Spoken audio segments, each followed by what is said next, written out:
As summer's golden sun bathed the meadow in warmth, the ant and the grasshopper went about their very different lives. The ant, diligent and focused, spent every day gathering food and carrying it back to his colony. He worked tirelessly from sunrise to sunset, hoisting seeds, grains, and bits of fruit larger than himself. His motto, "Prepare today, survive tomorrow." The grasshopper, on the other hand, had a much grander idea of how to spend the season. Perched on a blade of grass, he strummed his legs together in a sweet melody, his music floating through the lazy air. He sang, he chirped, and he leapt from leaf to leaf, taking in the sunshine without a care in the world. One particularly humid afternoon, as the ant plodded along with yet another heavy load, the grasshopper called out, his voice light and teasing, "Friend ant, why don't you take a break? The sun is bright, the breeze is gentle, and the world is alive with music. Enjoy it while you can." The ant paused, setting his burden down for just a moment.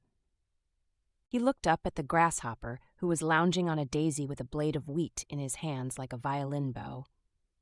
"Grasshopper, you should spend less time playing and more time working. Winter isn't far off, and when it comes, food will be scarce." The grasshopper waved a dismissive leg. "Winter? That's ages away. There's plenty of time to gather food later. Right now, the world is too beautiful to waste it all working." The ant shook his head. "Suit yourself," he said, and resumed his determined march. Days turned into weeks, and the vibrant greens of summer slowly began to fade into the ochres and browns of autumn. The ant's storage was now brimming with supplies, enough to safely see his colony through the cold months. Meanwhile, the grasshopper continued to sing, ignoring the changing seasons. But one morning, he awoke to find the meadow blanketed in snow. The lush grass he loved was buried, and the trees were bare. Food was nowhere to be found. Shivering and weak with hunger, the grasshopper wandered through the icy meadow, until he reached the ant's hill. Tentatively, he knocked at the tiny door. The ant appeared, bundled in warmth, with the light of a cozy fire glowing behind him.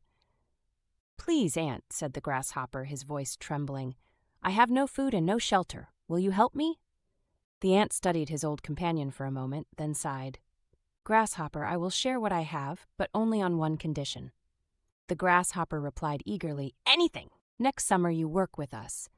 Half the time you can sing your songs, but half the time you must prepare for winter." The grasshopper hesitated, then nodded. "I promise." So the ant let him in, sharing the warmth and food that had come from his hard work. And when summer returned, true to his word, the grasshopper worked alongside the ants. Though he still sang during the afternoons, he had learned the value of preparation, a lesson he carried forward with every note he played. And so the meadow buzzed with both diligence and music, a harmony of hard work and joy.